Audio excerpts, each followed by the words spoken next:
Hello दोस्तों, आज हम डेसिमल के बारे में पढ़ते हैं। डेसिमल हमारे पास यहाँ पर डेसिमल 3 प्रकार के हैं।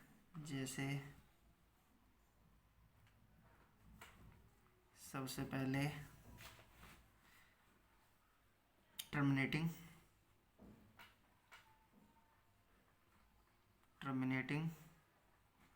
सेकंड नॉन टर्मिनेटिंग,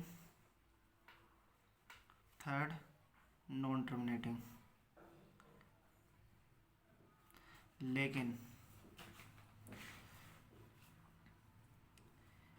जो ये नॉन टर्मिनेटिंग है, ये ऐसे नॉन टर्मिनेटिंग होंगे जो कि रिकरिंग होंगे। रिकरिंग यानी जो रिपीट हो सकते हैं।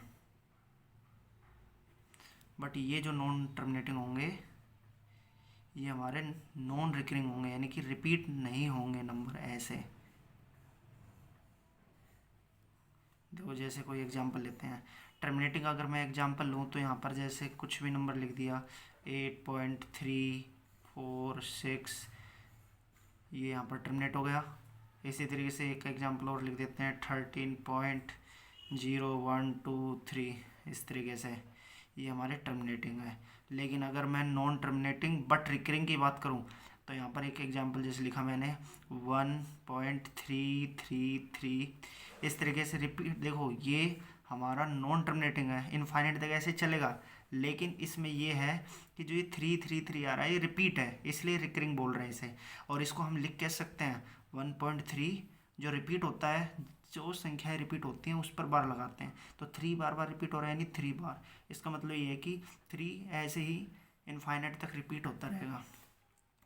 लेकिन अगर इसकी बात करें तो ये भी नॉन टर्मिनेटिंग है, बट ये नॉन रिकरिंग होगा।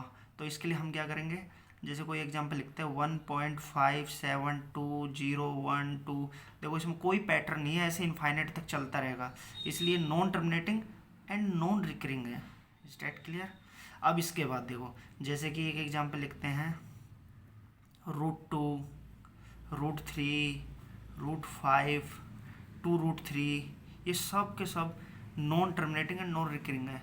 यानी जितने भी नंबर ऐसे जिनका हम कंप्लीट स्क्वायर रूट नहीं निकाल सकते हैं वो सारे non terminating and non recurring के अंदर आएंगे।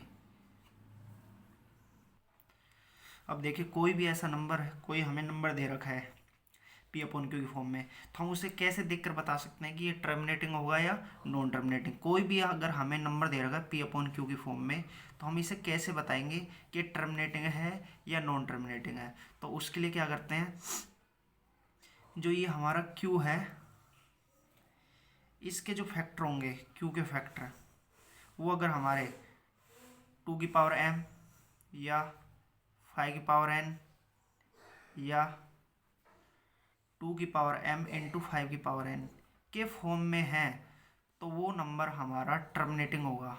अदरवाइज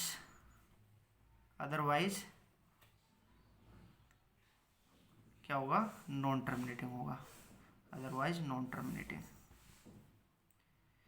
अब लेकिन यहाँ पर एक बात और ध्यान रखनी है तुम्हें कि जो P/Q की फॉर्म है, ये ऐसे नहीं है कि हम इसे 20/40 लिख दिया और इसे चेक करने लग जाए Q की फॉर्म को। नहीं, पहले इसे कैंसिल आउट करोगे, यानी जो फाइनल फॉर्म होगी ना, यानी उसके बाद जो नहीं कट सकती मैक्सिमम, उनके बीच में जो HCF होगा वो 1 होगा, तब हम जाकर ये फॉर्म चेक करेंगे। जैसे एक एग्जाम्पल लेते हैं, मैंने लिखा एग्जाम्पल 11/8। अब यहाँ पर देखो 11/8, इससे ज़्यादा तो नहीं कट सकता है। अब हम क्या कर सकते हैं, जो ये हमारा 8 है इसके फैक्टर करते हैं। तो 8 के फैक्टर हमें पता क्या होंगे, 8 के फैक्टर हमें पता है हमारे क्या होंगे। तो इसे हम क्या लिख सकते हैं, 11/2⁵। देखो है या नहीं इसमें किसी भी एक फॉर्म में, तो ये हमारा 2m की फॉर्म में है, तो ये कैसा होगा, टर्मिनेटिंग होगा। ठीक है। लेकिन जैसे यहाँ